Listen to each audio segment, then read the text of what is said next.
Yuk ayo semua kawan dan sahabat, budayakan pola hidup sehat.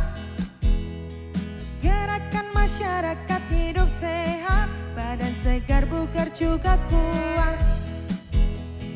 Yuk ayo semua kawan dan sahabat, budayakan pola hidup sehat. Gerakan masyarakat hidup sehat, badan segar bugar juga kuat.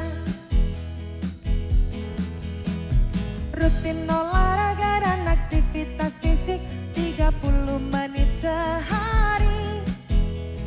Cek kesehatanmu 6 bulan selalu ke puskesmas atau posbindu.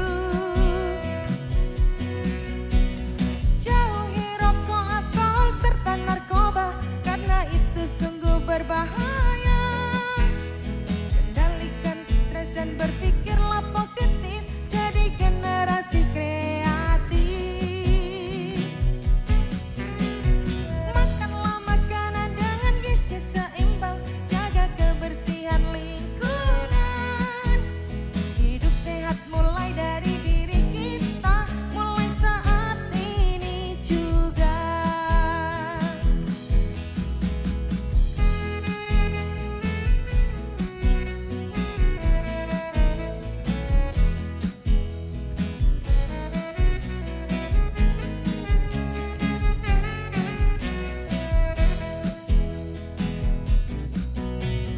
Yuk ayo semua kawan dan sahabat, budayakan pola hidup sehat.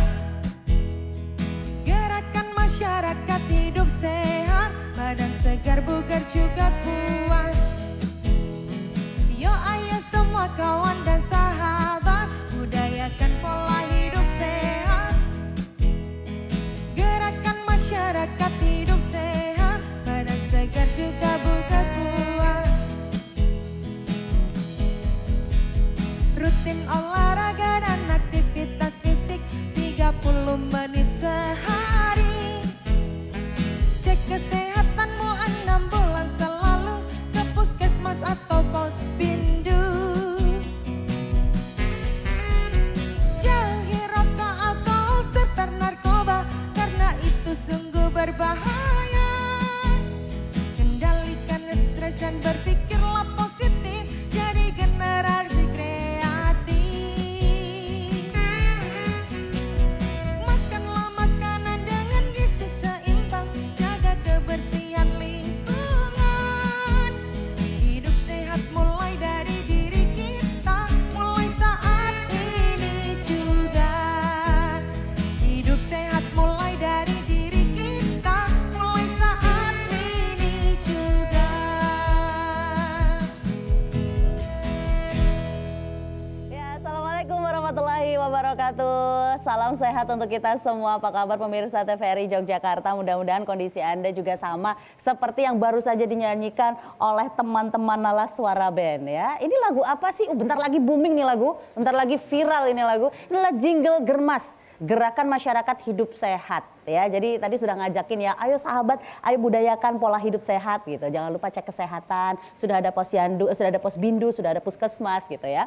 Dan bagaimana kondisi Anda hari ini? Mudah-mudahan sehat. Kalau kita berbicara mengenai kondisi Indonesia saat ini yang masih mengalami 3 masalah kesehatan. Jadi nama kerennya adalah triple double burden disease. Itu apa sih? Jadi gini nih, kurang lebihnya deh yang saya baca dari beberapa artikel, yaitu penyakit menular yang masih perlu diturunkan dan juga penyakit tidak menular yang masih terus mengalami peningkatan. Terus ada juga muncul penyakit jenis lain yang seharusnya ini tuh sudah bisa diatasi. Nah, kalau kita berbicara mengenai hidup sehat, perilaku yang tidak sehat yang berkelanjutan ini loh yang berbahaya. Kedepannya ngapain sih? Generasi jadi nggak berkualitas gitu ya. Kemudian kita tidak bisa membentuk generasi yang nantinya mereka tidak akan mampu bersaing di era globalisasi. Efeknya panjang, nggak cuma hari ini saja. Untuk itu tema yang kita angkat hari ini sama dengan jingle Germas tadi, yaitu Germas dimulai dari kita. Jadi kalau nggak dari kita, dari siapa lagi gitu ya. Karena bukan jadi PR-nya pemerintah pemerintah aja. Dan acara ini merupakan kerjasama dengan Dinas Kesehatan Daerah Istimewa Yogyakarta dan juga Sekretariat DPRD Daerah Istimewa Yogyakarta. Di studio sudah hadir 2 narasumber yang siap nanti akan berbincang dengan saya terkait tema kita, Germas dimulai dari kita. Yang pertama di samping saya persis, beliau adalah Bapak Syukron Arif Mutakin SE dari Komisi D DPRD Daerah Istimewa Yogyakarta. Assalamualaikum Pak Syukron. Salam Mbak Fira. Ya, sehat.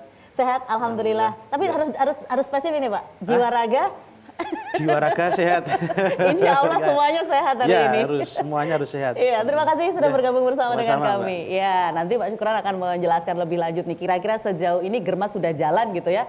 Seperti apa evaluasinya? Kemudian satu lagi, kalau misalnya Anda pengen tahu lebih detail gitu ya mengenai Germas itu apa, terus ngapain aja kita supaya bisa mencegah penyakit-penyakit yang tadi saya sudah sempat omongin di awal gitu ya. Penyakit tidak menularnya tetap ada, penyakit menularnya masih harus diturunkan, penyakit lama yang harusnya sudah bisa diatasi masih ada. Di samping Bapak Syukron ada Bapak Susilo Wirawan SKM MPH, beliau adalah Kaprodi D3 Gizi Poltekkes Kemenkes Yogyakarta. Apa kabar Pak Susilo? Baik, sehat. Salam sehat. Salam sehat. Matur nuwun. Salam sehat. Sudah bergabung bersama dengan kami hari ini. Mudah-mudahan teman-teman yang ada di rumah, mahasiswa-mahasiswinya juga pada nonton nih. Ya, Pak dosen lagi siaran hari ini. Oke, sebelum saya ke Pak Syukron, saya akan nanya dulu mengenai Germas nih Pak. Gerakan Masyarakat Hidup Sehat. Nah, kalau yang dimaksud dengan Germas sendiri itu yang seperti apa? Kalau kepanjangannya itu kan Gerakan Masyarakat Hidup Sehat gitu ya.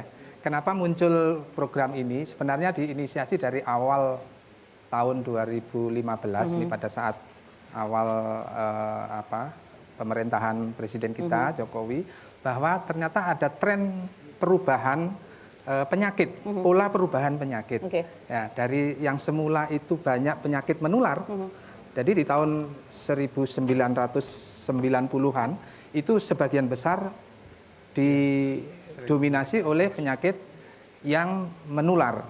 Nah, ternyata trennya meningkat yang penyakit tidak menular. Sehingga pada tahun 2015 itu penyakit tidak menular itu justru mendominasi penyakit-penyakit ini, dan celakanya lagi ini menghabiskan begitu banyak anggaran. Nah, ini. Ya, begitu banyak anggaran. Anggaran yang kala itu 2014 kan ada BPJS untungnya gitu ya. Tetapi kan tidak selamanya nanti pemerintah akan menanggung itu semua gitu. Dan sampai sekarang itu trennya masih terus meningkat, mengalami peningkatan. Sehingga pada waktu itu kebijakannya Presiden kita mengeluarkan Impres nomor 1 tahun 2017 yang Germas ini. Kemudian diterjemahkan nanti di tiap daerah, gubernur, bupati menerjemahkannya sesuai dengan kondisi di daerah masing-masing. Begitu kira-kira. Oke, baik. Nah, kalau yang di daerah nih beliau yang paham nih Pak Syukron. Sudah turunan dari Impres Pak. Iya, betul. Kalau di DIY sendiri mulai tahun berapa mulai digalakan lagi Germas ini Pak? Ya, kalau tadi kan disampaikan mulai dari 2017 ada instruksi. Nah, kemudian dari Jogja, dari DIY sendiri ya, itu kan implementasi dari Germas itu kan muncul namanya rencana aksi daerah, Mbak. Rencana aksi daerah yang itu dikeluarkan oleh Gubernur DIY tahun 2021 dan itu terkait dengan apa itu yang harus dilakukan, apa melakukan apa, siapa melakukan apa, rencana aksinya seperti itu kan. Nah, siapa yang terlibat di situ ya, kalau dalam instruksi dalam RAD yang gubernur ini kan banyak semua pihak itu melakukan, mulai dari pemerintah sendiri, kemudian dari swasta, kemudian LSM, NU, dan semuanya bareng-bareng. Karena gerakan masyarakat hidup sehat ini nggak bisa dilakukan hanya oleh pemerintah. Tadi sama kan pemerintah ngajak, tapi kalau yang diajak nggak mau kan ya sama saja kan gitu kan. PR-nya pemerintah terus. Iya, makanya ini harus bareng. Makanya dalam RAD itu siapa melakukan apa itu bareng-bareng dilakukan.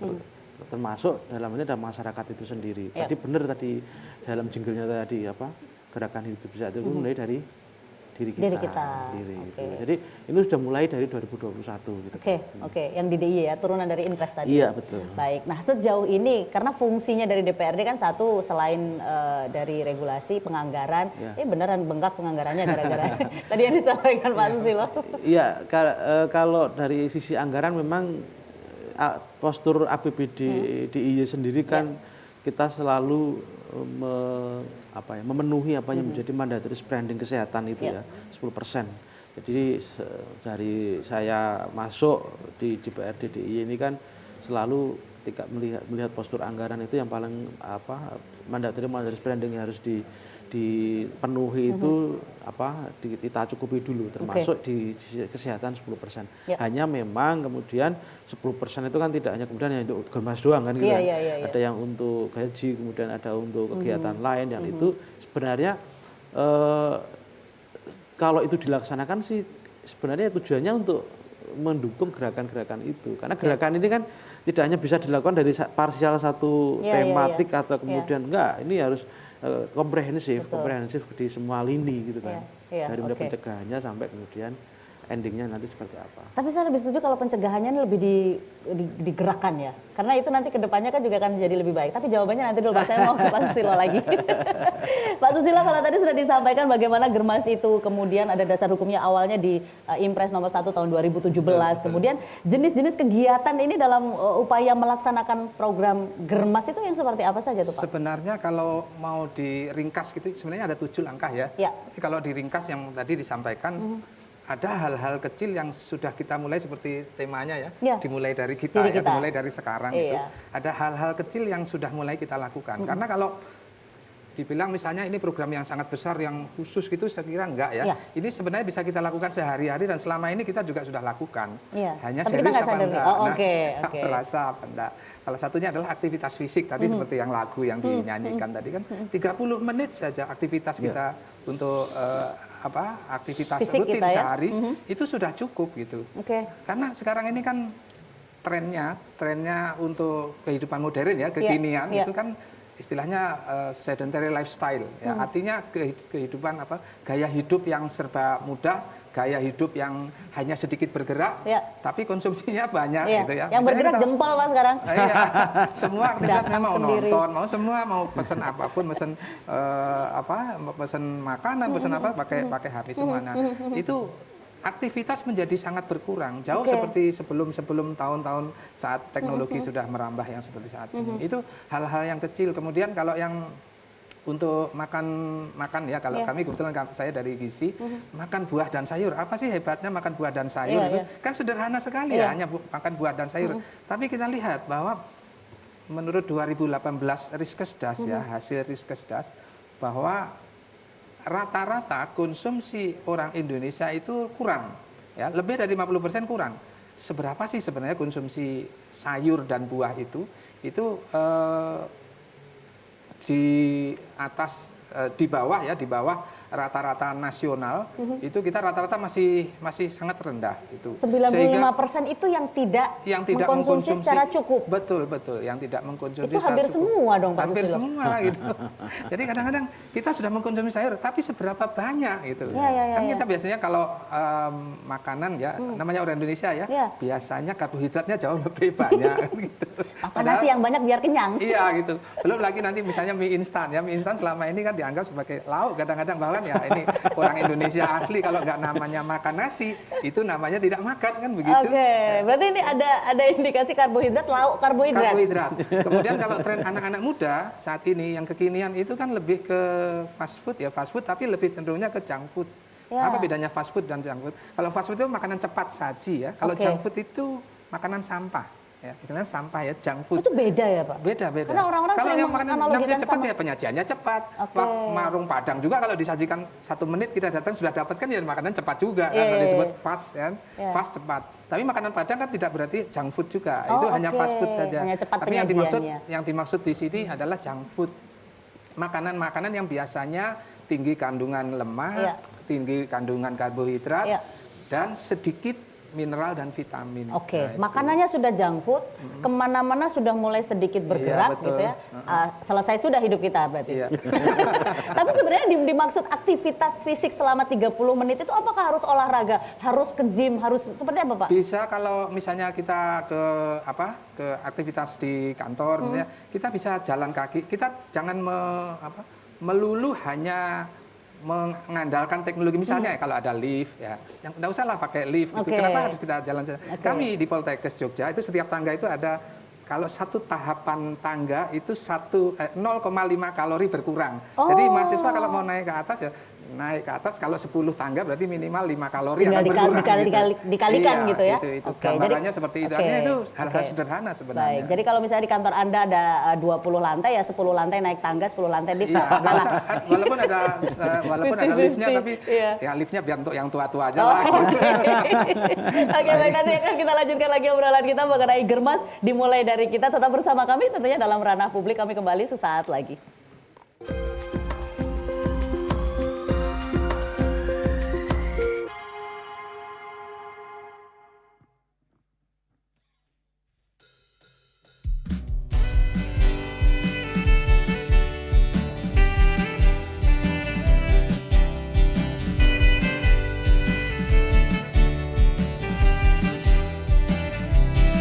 Berawal dari cintaku pertama di awal ku jumpa, kamu benar membuatku tergila-gila ke langit jadinya.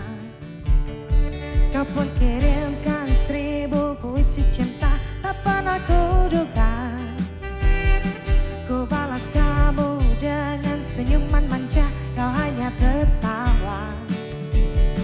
Malu-malu tapi mau kulihat sayang tanpa jelas di matamu.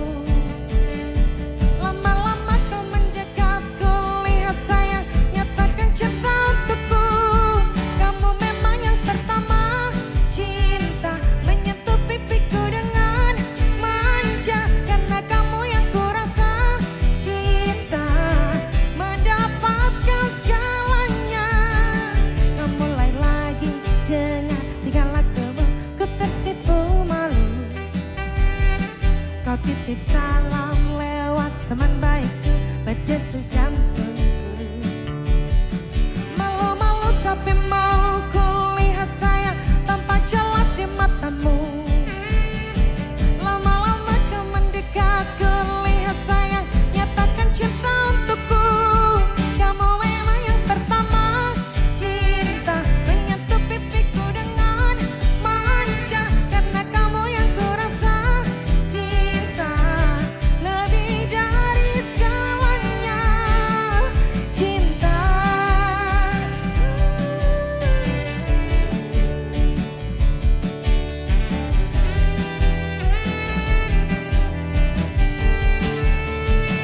kamu memang yang pertama, cinta menyentuh pipiku dengan manja. Karena kamu yang kurasa cinta mendapatkan segalanya.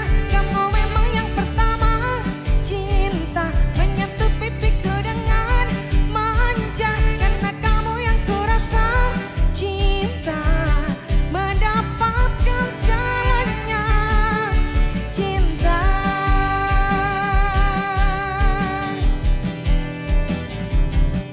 cinta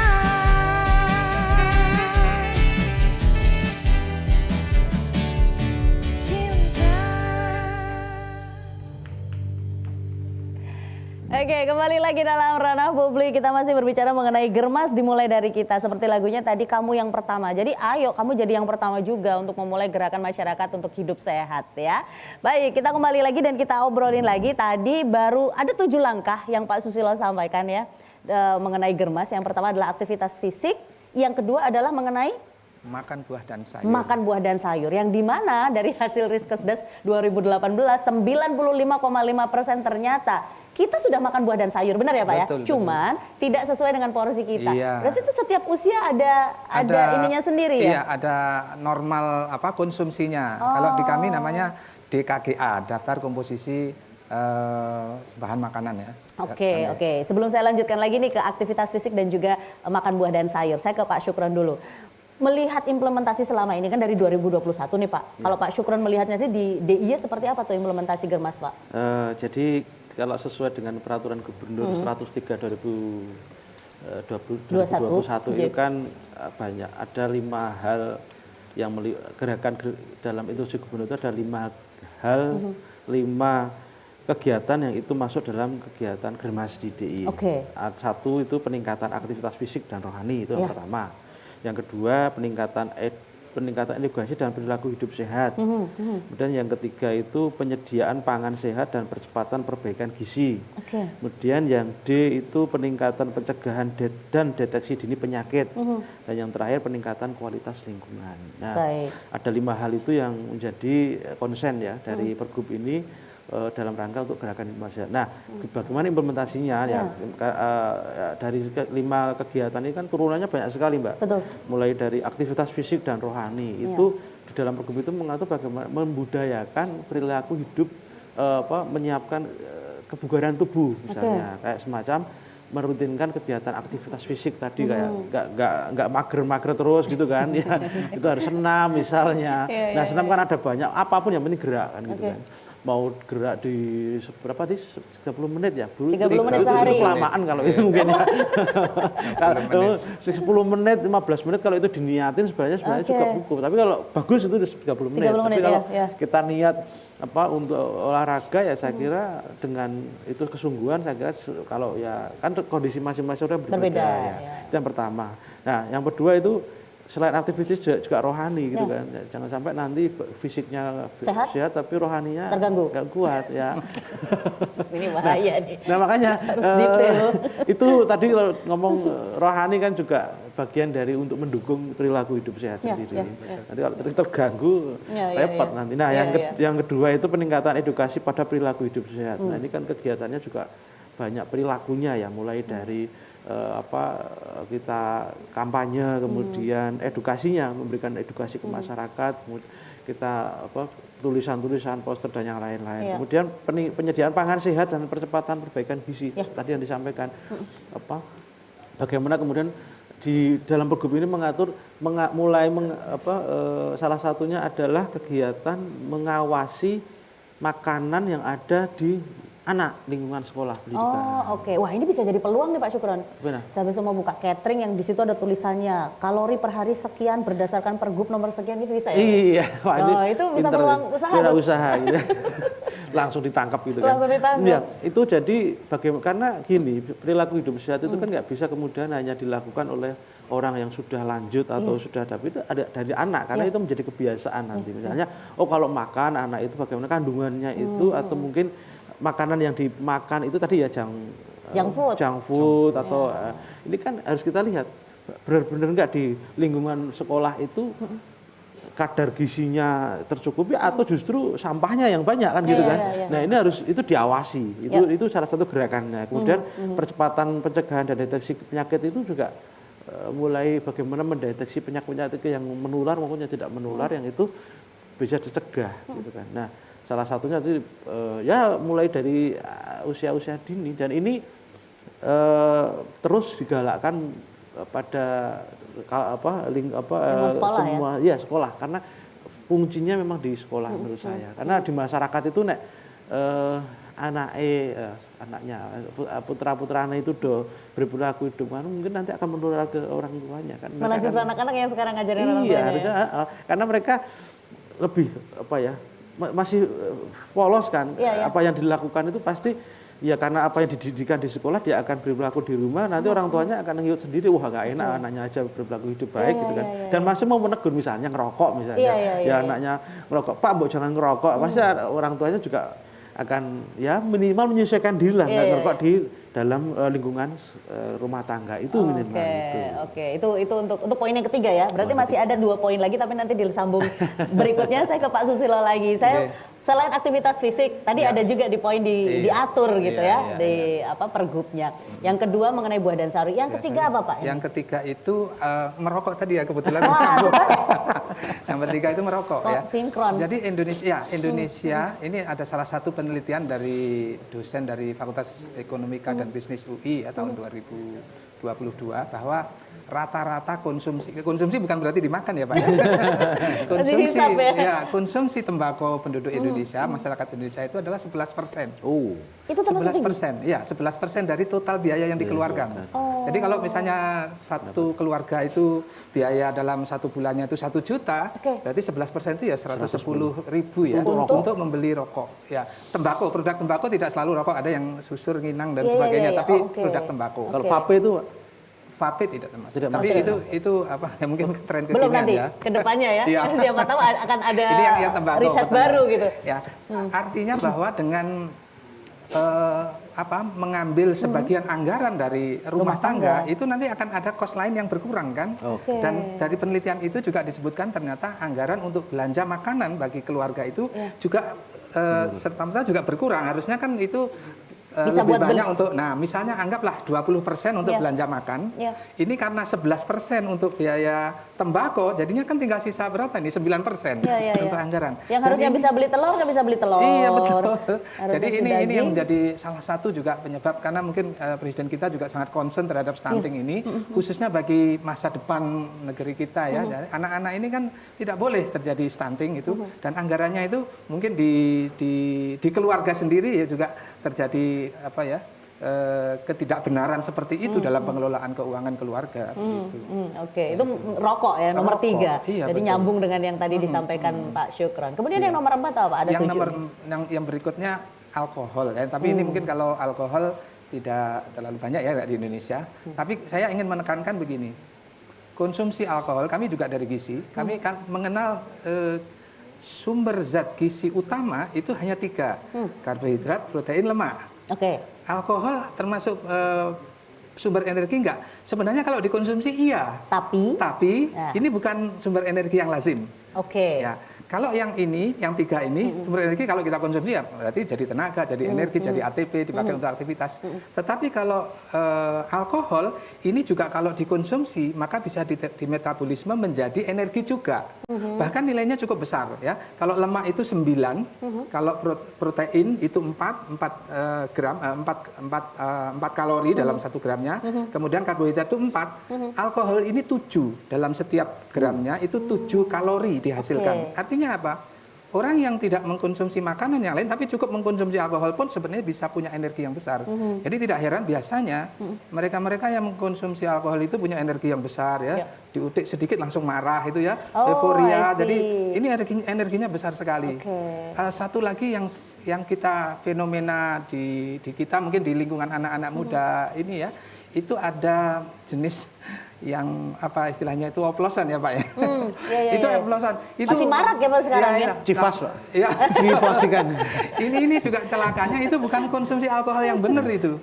Jadi kalau alkohol itu sebenarnya etil alkohol ya atau etanol disebut. Etil alkohol itu yang biasa dikonsumsi, cuma ya kembali kalau kita kan masyarakat religius ya, orang Islam kan tidak boleh mengkonsumsi itu, tapi beberapa yang lain ya walaupun Islam juga ada juga sih yang konsumsi seperti itu.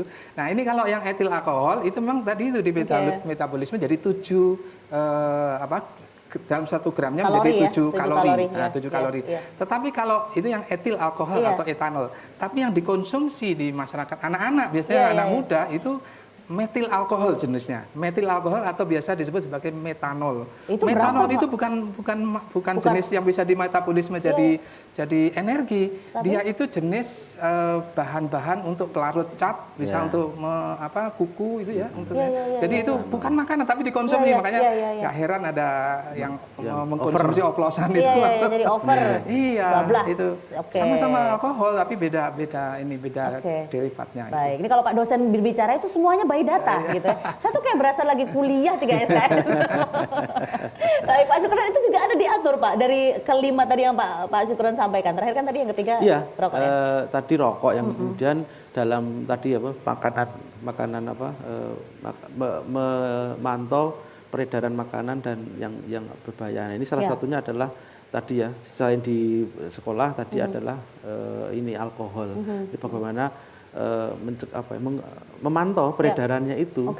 Makanya itu yang harus, kalau aturannya sih ya ada beberapa aturan yang ada memperbolehkan menjual dengan kadar-kadar tertentu gitu kan. Nah, itu tapi harus dibatasi juga tadi, jangan sampai nanti masyarakat bebas, karena nggak boleh juga karena kalau yang terlalu berlebih nanti usia-usia yang belum itu kuat secara fisik kan jadi, atau kemudian salah penggunaan tadi yang tadi disampaikan itu berbahaya sekali untuk kesehatan. Jadi ini tidak hanya untuk anak-anak muda tapi orang tua juga harus punya kontrol gitu ya di keluarganya, khususnya untuk anak-anak. Jadi tadi ada 7 langkah yang dimaksud dalam gerakan masyarakat sehat. 1, aktivitas fisik, yang kedua makan buah dan sayur, yang ketiga tidak merokok, yang keempat nah ini no alkohol. Mungkin kalau di daerah lain, di tempat-tempat yang dingin gitu Iya, di iya, luar ya, betul, iya. itu masih diperbolehkan ya, karena Betul, memang betul. itu apa namanya, mereka membutuhkan itu untuk membutuhkan tubuh. dan membolehkan gitu. Ya, Beberapa apa mungkin yang agak strike ya dalam agama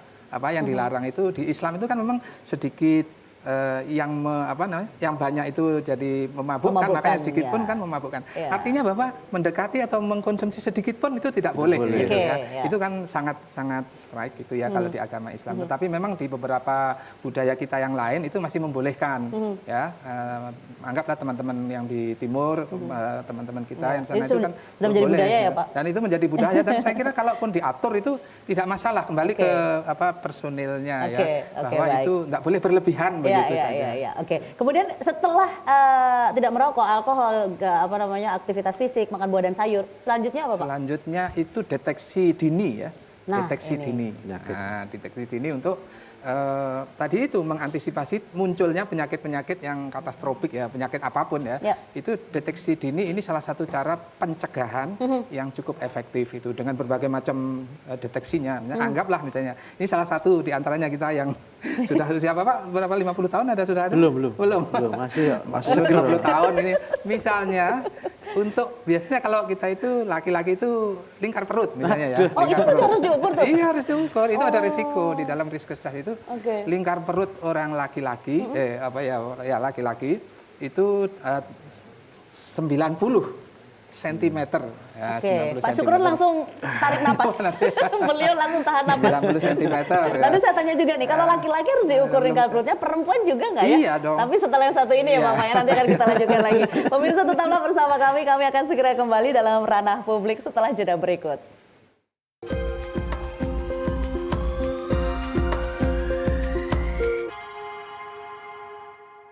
Anda masih bersama kami dalam ranah publik, kita berbicara mengenai germas dimulai dari kita. Siapa lagi kalau bukan dari kita ya. Baik, tadi sebelum jeda disampaikan bahwa cek kesehatan secara rutin. Salah satunya nih harus ngukur lingkar perut ya. Nah ini kalau tadi dikatakan untuk laki-laki tidak boleh lebih dari 90 cm. 90 cm ya, bukan inci ya, senti. Nah kenapa Pak harus begitu? Karena memang trennya ya postur tubuh laki-laki usia makin dewasa itu memang normal ya, lemaknya itu akan bertambah. Dan dia akan di akan di bagian perut. Nah, kalau untuk yang perempuan itu ukurannya lebih kecil sebenarnya, 80. Kecuali kecualinya, kecuali sedang hamil. Saya udah mau nyari meteran nih, mau ukur Pak. Ya 80 itu untuk perempuan, kecuali yang hamil. Artinya kalau hamil kan dikecualikan. Kan mungkin besar tuh karena itu normal. Tapi kalau laki-laki 90, 80. Itu cek kesehatan mengenai lingkar perut. Kemudian yang lain apa yang harus kita cek? Kalau terutama kalau kita ke penyakit-penyakit yang tidak menular ya, katastrofik itu lebih ke CA ya. CA misalnya untuk kaum perempuan itu pemeriksaan dininya itu IVA ya, atau kalau dulu namanya pap smear itu untuk deteksi deteksi. Kita ngomongin kanker serviks nih. Betul. Itu juga salah satu upaya untuk deteksi dini gitu. Kemudian kalau untuk yang hipertensi, penyakit hipertensi itu ya tentu saja untuk cek tekanan darah ya, tekanan darah. Kemudian yang lain lagi adalah yang sekarang juga banyak sekali penyakit-penyakit diabetes mellitus. Diabetes mellitus itu untuk ukurannya adalah dengan mendeteksi kadar gula darah. Baik pada kadar gula darah sewaktu, kadar gula darah puasa maupun kadar gula darah 2 jam PP. 2 jam PP itu 2 jam postprandial setelah makan itu. Jadi memang setiap kondisi itu berbeda-beda. Misalnya saat saya puasa kadar gula darahnya tentu rendah. Tapi begitu 2 jam PP, 2 jam postprandial pasti nanti akan tinggi. Jadi kalau kita mau ngecek gula darah harusnya gimana? Kita makan dulu terus setelah 2 jam? Nanti akan ada 3 ukuran atau minimal ada 2 ukuran itu. Jadi kan nggak bisa terus. Kalau yang pertama itu ada namanya pemeriksaan gula darah acak ya, atau sewaktu. Kalau itu nggak bisa jadi ukuran, bisa saja saya periksa habis makan atau bisa jadi sedang puasa. Tetapi yang 2 ini 2 jam PP, 2 jam postprandial tadi dengan yang gula darah puasa, ini bisa dijadikan ukurannya. Jadi ada rentangnya. Oke, jadi kalau mau cek gula darah saya baru makan 2 jam yang lalu itu bisa jadi ukuran? Bisa jadi ukuran. Tapi biasanya nanti kalau mau pemeriksaan itu kan dikondisikan biasanya. Oh besok ada pemeriksaan kadar gula darah, oh puasa dulu ya Bu ya, nanti diambil di puasa, habis itu disuruh makan, kemudian 2 jam kemudian balik lagi di situ untuk diambil darahnya lagi. Oh itu valid ya kalau begitu ya? Baik, itu untuk gula darah. Kemudian ada cek lagi yang lainnya apa ya, itu rutin? Kalau untuk anak-anak untuk apa ya, ini yang stunting, yang kayak gitu-gitu ya biasanya tinggi badan, berat badan itu kita menggunakan IMT ya. IMT itu untuk indeks massa tubuh itu untuk menunjukkan orang itu kondisi tubuhnya itu seperti apa, itu kurus, gemuk, tinggi, apa namanya ya stunting yang tadi itu untuk anak-anak itu. Termasuk lingkar kepala ya Pak ya? Iya, jadi untuk cek kesehatan seperti itu. Baik, nah untuk cek kesehatan ini artinya kan masyarakat wajib tahu gitu ya, dan harusnya wajib melakukan gitu. Apalagi di puskesmas pun sudah ada ya Pak. Kalau dari Pak Syukron sendiri seperti apa nih Pak? Kira-kira dari apa yang sudah dilakukan ke masyarakat. Ini masuk ke evaluasi nih dari fungsinya DPRD. Seperti apa nih vaskes di DIY? Ya kalau kita dari sejauh kita melakukan pemantauan ya itu memang sebenarnya masih kurang menurut kami sih hari ini, bagaimana kemudian pola-pola gerakan masyarakat itu menjadi kebiasaan yang harus dijalankan oleh semua lini masyarakat gitu kan. Hanya memang ya kalau pemerintah DIY tentu saja ya terus ya kayak kita sering melakukan kegiatan misalnya pemeriksaan cek kegiatan kesehatan, kemudian dan itu dilakukan rutin kan, puskesmas itu sering ke sekolah atau ke lingkungan masyarakat, itu bahkan kerjasama dengan juga lembaga-lembaga pendidikan, baik event-event tertentu dan itu sebenarnya bagian dari yang dilakukan. Atau masyarakat bisa datang ke vaskes untuk memeriksakan diri. Hanya memang seperti ini Mbak, hari ini ada masih terjadi idiom atau apa namanya pemahaman yang di masyarakat itu mending nggak ngerti daripada tahu tapi parno. Iya. Gitu, saya tadi Pak Susilo ngomong soal lengkap, terus saya juga masih misalnya artinya ketika saya sendiri pun misalnya, bener tahu, tapi kadang-kadang orang tadi ya mencoba masih muda, apa dimakan kan gitu kan, masih sehat gitu kan, apalagi misalnya kurang tidur tapi tetap aktivitas tetap jalan bagus, padahal kan itu justru nanti akan membuat aktivitas organ-organ tubuhnya akan berpengaruh gitu kan, atau masih tadi makan tertunda-tunda kan gitu kan, akhirnya menjadi aktivitas organ-organ tubuhnya juga menjadi lemah kan gitu kan. Nah ini polanya tahu ilmunya atau tahu tapi mau melakukan itu kan niatnya kan gitu kan di sini sendiri, jadi oh iya rokok itu nggak baik gitu kan, tapi nyatanya ya tadi jumlah konsumsi rokok tetap ada banyak kan, masih banyak dan itu juga dilakukan.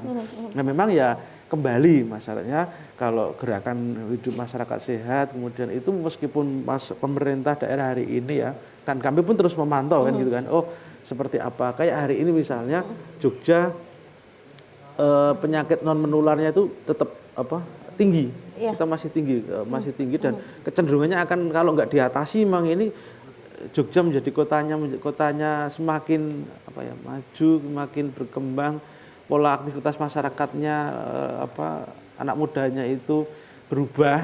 Nah ini pasti akan terus bertambah, meningkat. Kalau nggak diantisipasi dengan kebiasaan dari diri sendiri tadi. Baik, penyakit tidak menular karena urusannya dengan kebiasaan kita, pola makan kita gitu ya. Kemudian selain tadi termasuk juga menjaga kebersihan kita, itu masuk ke penyakit tidak menular juga ya? Iya, masuk. Itu poin keberapa tuh dalam 7 ke-6 ya. Yang ke-6. Lingkungan itu yang ke-6 ya. Itu kalau kita udah masuk ke yang ke-6 nih. Ya, yang menjadi bagian dari upaya yang dilakukan dalam gerakan Germas ini adalah menjaga lingkungan. Saya kira ini kan semua orang bisa berperan mengambil bagian di urusan ini, bahwa lingkungan kita juga harus tetap senantiasa dijaga gitu, karena termasuk misalnya gini, penggunaan bahan-bahan yang bisa didaur ulang. Ini juga menjadi problem di kota-kota besar ya, yang tidak didaur ulang atau yang bisa atau tidak bisa didaur ulang itu. Karena misalnya penggunaan styrofoam, penggunaan plastik itu kan lama diuraikan ya. Kita bahkan nggak bisa diurai kayaknya bahkan kalau nggak bisa diurai, styrofoam itu. mungkin puluhan ratusan tahun kemudian gitu. Bukan tidak bisa ya, pasti bisa, cuma butuh Lama waktu gitu berapa ya. lama gitu. Styrofoamnya masih ada, kita udah nggak ada. Iya, apakah kita masih menemui Iya, dengan iya, itu? iya. Jadi bisa alternatif dengan menggunakan bahan-bahan yang ramah lingkungan, Oke. seperti berbahan kertas. Itu kan beberapa toko ya, supermarket, hipermarket maupun departemen store sudah banyak menggunakan plastik yang sekian tahun sudah bisa diuraikan, Oke. atau bahkan menggunakan kemasan pakai kertas saja Iya, gitu. iya, Tapi terus yang untuk penggunaan pembungkus makanan ya itu tadi menggunakan bahan-bahan yang lebih ramah lingkungan. Ini juga salah satu upaya untuk tadi itu menjaga lingkungan tetap lestari. Itu satu hal lagi, bisa kita menggunakan apa namanya itu ya, recycling, reuse, sama apa yang satunya itu ya. Jadi sebagian bisa menggunakan kembali untuk bahan atau apa benda-benda yang lain. Misalnya untuk bahan-bahan plastik kan nggak melulu dibakar, dibuang, tapi digunakan untuk kemasan tas, untuk apalah gitu kan. Hiasan dinding, hiasan meja gitu kan bisa. Itu salah satu upaya untuk mengurangi itu kan. Baik, jadi gerakan masyarakat hidup sehat ini juga ada urusannya dengan sampah, ada urusannya dengan teman-teman pengelolaan sampah gitu ya. Dan ini menjadi masalah juga ya Pak untuk pengelolaan sampah ya. Masuk ke Germas ternyata itu. Diatur juga tuh ada di Pergub. Ya, ada di masalah lingkungan ini kan salah satu yang dilakukan itu adalah pengendalian pencemaran badan air. Jadi bagaimana penyiapan air, kualitas air yang baik itu satu. Yang kemudian penghapusan penggunaan bahan bekas tambang dan bahan berbahaya di lokasi pertambangan itu di kesehatan. Kemudian mendorong masyarakat untuk membangun dan memanfaatkan bank sampah. Oh oke. Itu ada di gerakan kita. Dan ketiga itu mendorong kemitraan lingkungan dan peran serta masyarakat dalam menjaga kualitas lingkungan. Jadi tadi sudah lingkungan itu kan bagaimana kemudian orang mengurangi faktor-faktor yang itu bisa menjadi penyebab munculnya penyakit-penyakit di lingkungan kita. Ya tadi ada plastik, styrofoam, penggunaan bahan-bahan yang itu sebenarnya kalau langsung kita menjadi pendukung konsumsi kita kan bisa berbahaya di kemudian hari. Nah, itu salah satu gerakannya. Tapi kemudian bahwa sampah ini kan satu hari ini menjadi problematika yang signifikan di DIY ya. Nah, kalau sampahnya tidak ditangani dengan baik, ya makanya kemudian ada muncul bank sampah. Itu salah satu gerakannya. Selain adanya bagaimana kemudian melakukan penyadaran pada pemilahan, kemudian pemilahan, kemudian daur ulang, kemudian kalau enggak ya pemanfaatan dengan daur ulang, tapi pemanfaatan dengan membuat sampah ini menjadi bahan-bahan yang lebih produktif itu. Oke, lebih bermanfaat. Entah itu mau dibikin prakarya, bikin tas, shopping bag lah segala macam. Dan itu sekarang kampanye-kampanye tentang bank sampah itu juga sudah banyak. Dan itu menghasilkan, karena sampah ini kan emas hitam kan gitu. Kita nggak tahu ternyata di situ ada. Sampah ini kan kita tidak orang mau membuang sampah itu malah mau bayar loh gitu kan. Iya betul. Kan beda dengan, dan itu bahan bakunya tersedia dan itu malah justru kita mendapatkan gratis. Malah justru kita bisa mengambil keuntungan orang yang mau membuang aja mau bayar kan gitu. Nah, kalau dimanfaatkan tadi wirausahaannya harus muncul lagi. Bagaimana kemudian memanfaatkan menjadi sesuatu yang bermanfaat dan nilai produksi yang lebih. Nah, mau ambil siapapun malah justru seneng orang. Dan kita tuh bingung seminggu nggak datang aja udah labaan gitu. Iya. Dan ke depan saya yakin akan menjadi sesuatu yang lebih menarik. Dan sampah ini akan menjadi berharga nanti ke depannya. Kalau kita pintar memilahnya seperti itu. Baik, masih ada satu lagi nih yang saya belum tanyakan. Ada 7 langkah nih Pak. Baru 6. Kita simpan untuk sesi terakhir ya. Dan juga bagaimana sebenarnya pencegahannya. Karena kalau kita berbicara mengenai Germas, tidak hanya ngobatinnya gitu ya. Harus mencegahnya dulu nih. Nah tadi sudah ada beberapa, dari mulai anak-anak, dari mulai sekolah gitu. Dari sejak dini lah. Mereka harus benar-benar ditanamkan bagaimana gerakan masyarakat hidup hidup sehat itu. Baik, nanti akan kita lanjutkan lagi di sesi yang terakhir. Jadi pastikan Anda tetap bersama kami. Tema yang kita angkat masih mengenai germas dimulai dari kita. Tetaplah bersama kami, Ranah Publik akan segera kembali.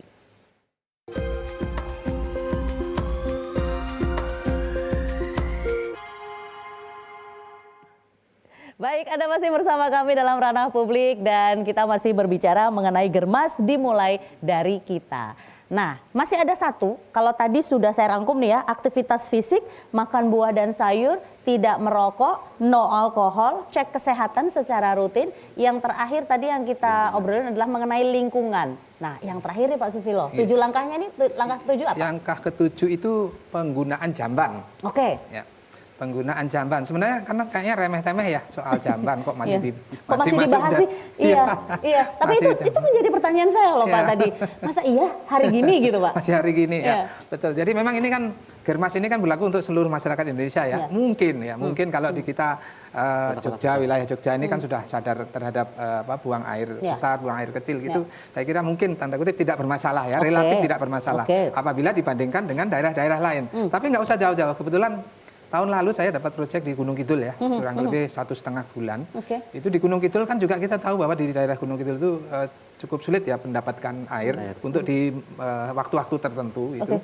Sehingga salah satu program pemerintah adalah menyediakan itu, memberikan bantuan kepada masyarakat di mana air itu dikumpulkan di satu tempat. Enggak mungkin dibagi-bagi. Ada memang beberapa yang sudah dialirkan ke rumah-rumah warga, tapi ada juga yang memang betul-betul sulit. Itu akhirnya ya tempat tandon airnya itu di satu tempat, termasuk juga di tempat buang air ya di jambannya di situ. Jadi dibikin jamban umumnya di situ. Iya di situ juga gitu. Jadi sementara masyarakat ini kan rumahnya di sana kan banyak ya. Nah, belum tentu juga punya air yang cukup untuk membuang hajat di rumahnya sendiri gitu, sehingga dia harus mesti menuju ke situ untuk sekedar membuang sampah. Itu dengan jarak berapa tuh Pak yang Bapak waktu itu? Lah, ya itu ada ada kesulitan tersendiri. Kadang-kadang kan ya mohon maaf kalau misalnya kita sudah kebelet gitu kan, nggak perlu harus nunggu ke sana, harus mana yang terdekat itu. Jadi sampai sana masih antri pula. Masih antri lagi, harus menuju 200-300 meter ke rumah Pak Dukuhnya. Wah ini kan juga sebuah problem tersendiri. Jadi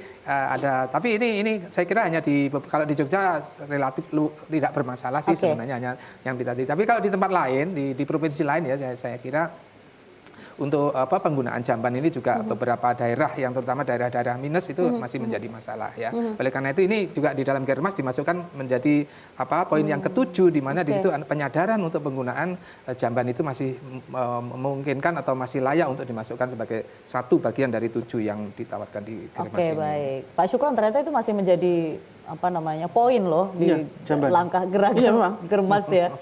Dan program pemerintah desa kan dijambanisasi. Tiap tahun setiap tahunnya ada sekitar 2.500 program jamban yang disediakan untuk masyarakat. Siapapun boleh ngambil. Mbak mau ngambil? Oh makasih. Pak Syukron langsung namarin to the point straight tinggal masyarakat hanya disediakan lahan aja kan, itu nanti disediakan dibangunkan tinggal nanti karena memang ya itu tadi memang kalau Jogja ya saya melihat kalau saya sudah mantau sampai daerah Minggir kemudian sampai daerah Sleman lah minimal itu saya kira sudah cukup masalah, itu sudah enggak masalah. Tapi yang mungkin di Gunung Kidul kemudian di Pulau Progo yang daerah-daerah yang sulit untuk masih nyun sewu banyak yang masih menggunakan alam kan gitu kan ya misalnya di sungai gitu kan dengan karena mereka ke sungai itu tidak hanya itu juga mungkin ada banyak aktivitas yang mereka bisa satu paket gitu kan gitu dan itu sebenarnya kan karena mereka mungkin tidak tahu bahwa sebenarnya mereka yang melakukan membuang kotoran itu kemudian berdampak pada orang-orang yang di bawahnya kan gitu kan itu menjadi kualitas airnya tadi seperti tidak baik kemudian kalau itu sampai membawa penyakit akan menular cepat itu kan harusnya ini edukasi tadi kembali ke edukasi kepada masyarakat ditingkatkan dan ini ya bareng-bareng lagi kembali ke siapa melakukan apa tadi kemudian rencana aksi daerahnya itu tadi dan itu ya harus bareng-bareng gitu nggak bisa pemerintah boleh keluar-keluar terus pakai media-media yang tapi kalau masyarakat sendiri tidak mau berubah action tidak mau berubah ya sama saja. Ya, oke, baik. Nah, sekarang kan kita ada akademisi, ada Pak dosen juga nih. Kira-kira kontribusi dari mahasiswa-mahasiswi, dari akademisi terkait dengan Germas ini apa saja, Pak? Ya, yang selama ini kami lakukan dalam bentuk pengabdian kepada masyarakat Ya. ya, memang itu juga menjadi salah satu dari Tridharma perguruan Perguruan tinggi tinggi. ya. Tridharma perguruan tinggi kan Dikjat, pendidikan pengajaran, kemudian penelitian dan pengabdian kepada masyarakat. Nah, pada poin yang ketiga ini, pengabdian masyarakat ini, kami melibatkan mahasiswa juga, dan selain juga dosen, karena memang itu suatu kewajiban, itu tanpa itu nggak bisa naik pangkat, nggak bisa dapat tunjangan, jadi kan wajib kan. Syarat nih. Iya, syarat kan. Nah, jadi ini beberapa kontribusi kita, kalau kami, kebetulan saya di gizi ya, kalau di gizi terutama nanti kaitannya dengan konsumsi, makanan yang tentang stunting dan sebagainya. Nanti ada dari jurusan kesehatan lingkungan, kami juga ada kesehatan lingkungan, itu yang tadi itu, jadi lebih banyak kontribusinya di dalam kesehatan lingkungan. Kami di Poltekkes Jogja memiliki bank, tadi yang disampaikan tadi ya, memiliki bank sampah. Nah, kami memiliki direkturnya bahkan sekarang menjadi bukan saya kan, diisi. Direkturnya sekarang menjadi ketua jurusan kesehatan lingkungan. Direktur namanya direktur bank, tapi ada bank sampah. Tapi jangan salah ya, ternyata banyak loh bisa digunakan jadi, untuk. Salah satu tadi kan pertanyaannya apa aktivitas konkretnya. Jadi di dalam kami di Poltekkes itu ada bank sampah itu. Jadi pada waktu-waktu tertentu akan ditawarkan, sekarang waktunya ngumpulkan sampah-sampah plastik. Jadi seperti yang tadi itu, kalau kita buang sampah aja bayar kami enggak. Kami memberikan sampah, kita dibayar gitu. Nanti dapat duit per kilonya. Dapat duit, iya dapat duit, dikilokan nanti. Jadi plastik-plastik nanti dikilokan, walaupun diberikannya tidak setiap bulan ya, nanti tergantung berapa banyak yang dikumpulkan tadi gitu. Kemudian yang kedua nanti kontribusinya tadi dalam merokok ya. Kami juga karena institusi perguruan tinggi di bawah Kementerian Kesehatan, kami kalau di tempat lain mungkin tidak boleh merokok di ruangan gitu ya. Kalau kami tidak boleh merokok di kampus, lingkungan kampus nggak boleh. Ada satu puntung, saya pengalaman, satu puntung rokok saja tercecer di situ, dicari siapa yang ngerokok ini gitu. Wah, jadi ini sebuah kontribusi positif ya. Jadi kalau bawa rokok boleh, tapi disulut enggak. Gitu ya. Jadi kalau digeledah itu ya boleh. Nanti alasannya, wah ini ada tukang yang kerjakan, nanti akan malu gitu. Jadi tempat merokok ada nggak, Pak? Tidak ada, kami tidak menyediakan. Jadi memang di beberapa tempat mungkin ada, kami tidak sama sekali membolehkan. Ya, jadi mungkin tahapannya awal-awalnya ya masih ya boleh, lama-lama diberikan satu tempat, lama-lama sekarang kami nggak ada lagi gitu.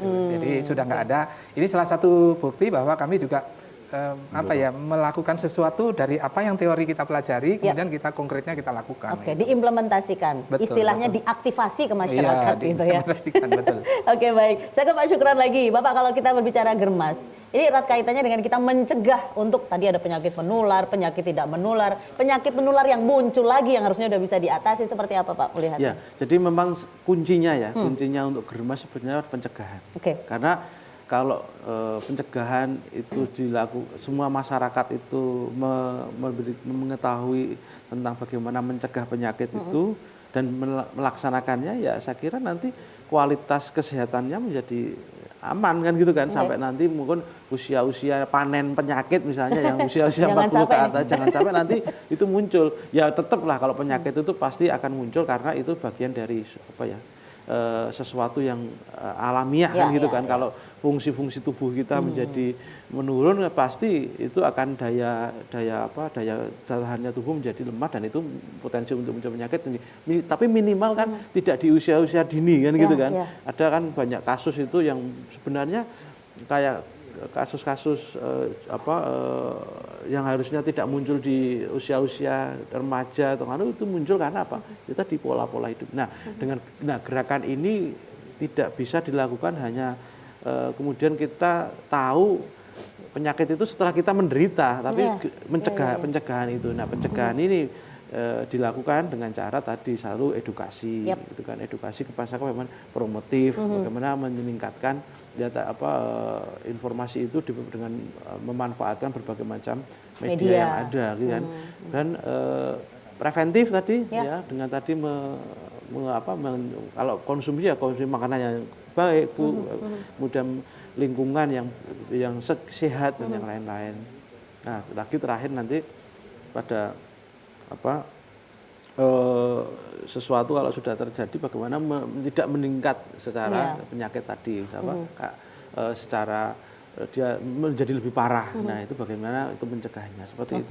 Oke, baik. Dan di era digital seperti ini dan media sudah banyak sekali kita bisa akses ya Pak. Sebenarnya kalau mau cari makanan yang bergizi itu seperti apa? Itu googling aja keluar ya Pak. Iya, kalori yang kita butuhkan dalam 1 hari keluar Pak. Iya, betul. Ada aplikasinya kan katanya? Ada. Ya, itu kalau untuk menghitung ya, untuk menghitung zat gizi itu ada namanya Nutri Survey seperti itu ya, Nutri Survey. Jadi kalau kita misalnya makan 200 gram nasi, nanti karbohidratnya sekian, proteinnya sekian kan langsung keluar seperti itu. Ya. Tapi memang itu untuk teman-teman, untuk adik-adik, untuk mahasiswa kami yang mempelajari itu. Tapi dengan adanya arus teknologi ini semua orang bisa akses. Itu kan tinggal masukkan aja langsung bisa. Bahkan beberapa teman dosen itu membuat aplikasi yang memang dibuat khusus untuk memudahkan itu. Ya.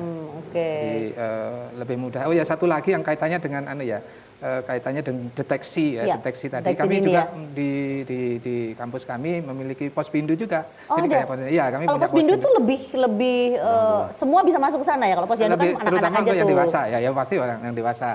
Kami punya Pospindu. Terus kalau misalnya Mbak datang ke Polkesio mau cek apa saja ada gratis, tinggal mau pakai misalnya tensi ya kan tadi kan deteksi dini kan untuk hipertensi, tensi datang saja ke sana tinggal masukkan tangan udah langsung berapa. Oh, oke. Nomor teleponnya berapa Pak? Mungkin saya bisa langsung iya boleh. Itu nggak ditungguin, nantinya kan nggak ada orang yang lain kan, tinggal masukkan tangan aja, pencet langsung keluar 120/90 ya, tinggal langsung bisa. Jadi itu ya salah satu upaya untuk melaksanakan salah satu yang Kermas deteksi Gerakan dini. Masyarakat Hidup Sehat. Ya, kalau tinggi badan, berat badan semua sudah ada. Oke, dan free ya di Poltekkes ini. Yang saya garis bawah itu karena masyarakat begitu Pak. Kalau yang bayar kayaknya nggak dulu deh. Nggak pakai bayar, silakan datang saja. Silakan datang, nggak pakai bayar. Ya Pak Susilo, terima kasih. Pak Syukron, matur nuwun. Sama-sama Mbak. Mudah-mudahan masyarakat juga bisa mendukung gerakan masyarakat hidup sehat, di mana instruksi presidennya sudah ada, turunannya pergubnya juga sudah ada di tahun 2021. Jadi marilah kita dukung bersama-sama. Kalau kita berbicara mengenai Germas, pembudayaan Germas ini menjadi salah satu strategi pembangunan kesehatan demi generasi kita ke depan yang berkualitas. Saya Fira Maya dan seluruh kerabat kerja mohon undur diri. Terima kasih Anda sudah menyaksikan Ranah Publik kali ini. Sampai jumpa, salam sehat untuk kita semua. Wassalamualaikum warahmatullahi wabarakatuh.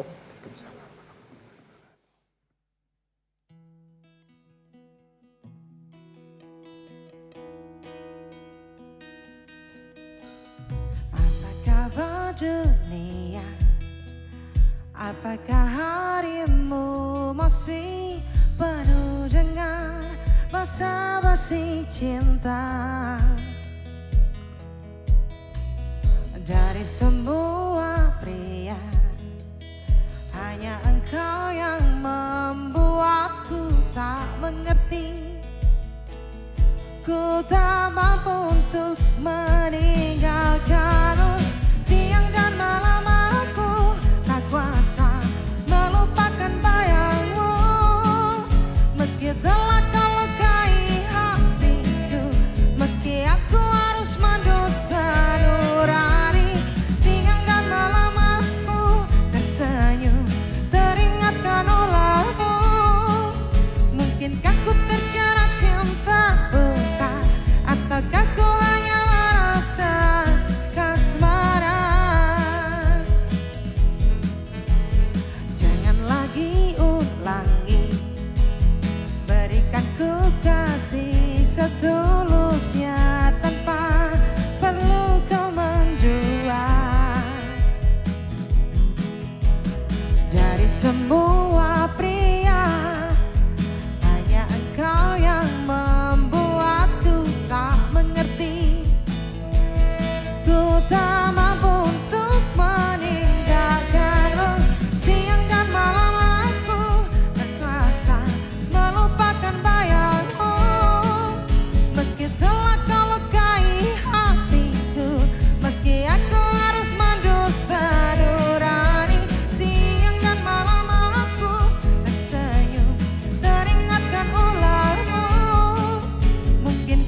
Borong apa Mas Pur? Kelihatan kok banyak banget itu loh. Waduh, kamu tuh makanya yang update. Ini loh, saya tuh lagi borong susu formula. Tahu nggak? Istri saya tuh habis melahirkan. Jadi kebutuhan susu harus mencukupi. Itu loh. Lah apa kebutuhan susu istri Mas Pur itu belum mencukupi Mas Pur? Waduh, kamu tuh nggak dong-dong kok. Ini bukan masalah cukup dan tidak cukup. Tapi masalahnya biar stoknya banyak. Semuanya bisa tercover gitu loh. Iya ya Mas Pur, keluarga Anda itu kepecutan. Kecukupan Mas Pur. Wah, Jan kamu tuh gini loh, tak jelasin sini tau. Makanya deket sini loh. Anak kecil itu, bayi itu kalau dikasih susu formula seperti ini, perkembangannya bagus, biar cepet gede, gizinya terpenuhi. Itu paham? Paham Mas Pur? Minggir. Wah, ganggu saya tuh. Ditunggu istri saya. Wah, bisa dimarahi habis-habisan ini. Nyegat. Minggir.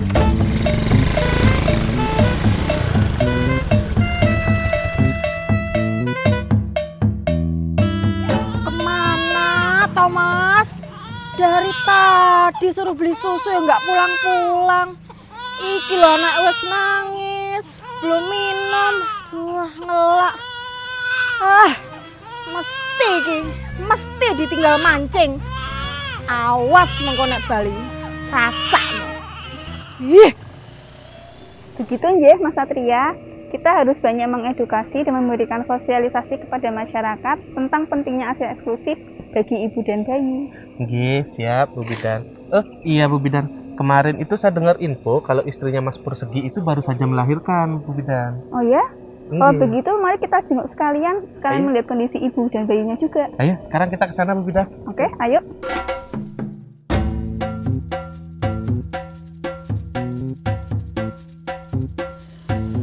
Mas, sampean iku ngerti saka ngendi wae to? Maaf, Mah. Tadi tuh ada orang nyemplung kali, Mah. Sebagai seorang pemuda yang bertanggung jawab. Tak tolongin kok, Mah. Nulungi. Paling ya mbok tinggal mancing. Kok ta? Nah, piye to, Mah? Lah ikannya itu menggoda banget loh, Mah. Selamat pagi. Bu Bidan. Ada apa ini? Nggih. Ada apa ini kok ribut-ribut? Ini loh, Bu. Mas Pur. Dari tadi loh saya suruh beli susu. Nggak pulang-pulang malah ditinggal mancing. Lah emangnya beli susu apa, Bu? Itu loh, Bu, susu formula. Begini, Bu. Sebenarnya pada bayi usia 0 sampai 6 bulan tidak dianjurkan untuk meminum susu formula kecuali ada indikasi medis. Seharusnya bayi 0 sampai 6 bulan hanya meminum ASI eksklusif saja. Loh, emang kenapa tuh, Bu? Itu sama-sama susu loh, Bu. Awang di sekitar sini tuh juga banyak yang menggunakan susu tambahan, malah formula lagi, ya kan? Nah, itu Mas Pur. Memberi susu formula pada bayi usia 0 sampai 6 bulan itu adalah budaya yang keliru. Lah, terus kalau ASI eksklusif itu apa, Bu? Terus kok kita nggak boleh ngasih susu formula? ASI eksklusif itu adalah ASI yang diberikan pada bayi sejak dilahirkan sampai usianya 6 bulan tanpa menambahkan atau mengganti dengan minuman atau makanan lainnya. Dengan memberikan ASI, maka pertumbuhan dan perkembangan bayi akan optimal, meningkatkan kecerdasan anak, serta meningkatkan kekebalan tubuh sehingga mengecilkan risiko untuk terkena infeksi. Selain itu, untuk ibu juga bagus, bisa mengurangi risiko terkena kanker payudara. Tapi Bu, saya tuh cemas, tertekan. Soalnya ASI saya itu kan keluarnya cuma sedikit. Makanya saya kasih tambahan susu formula. Nah, ada beberapa faktor Bu yang menyebabkan ASI hanya keluar sedikit. Antara lain, kondisi psikis ibu yang tertekan, stres, cemas, atau depresi. Kurangnya intensitas menyusui, posisi menyusui yang kurang tepat, serta pemenuhan gizi ibu menyusui yang kurang optimal. Nah, itu juga menjadi tugasnya Mas Pur, menjaga seorang istri supaya tidak stres. Supaya apa? Produksi ASINya itu lancar, cukup buat bayinya Mas Pur. Kui Mas, rungokno. Jangan bikin aku marah-marah terus. Iya, Ma, maaf. Oh iya, tadi katanya Mas Pur beli susu. Boleh saya lihat? Oh, ini. Nah, Walah, piye toh Mas Pur? Ini kan susu khusus lansia, Mas Pur. mosok sih, Pak? Mas Pur. Nah, tadi Mas Pur sudah tahu kan apa itu ASI eksklusif? Ayo, mari sama-sama kita mengajak warga dan masyarakat lainnya untuk ikut serta melaksanakan dan mensukseskan program ASI eksklusif.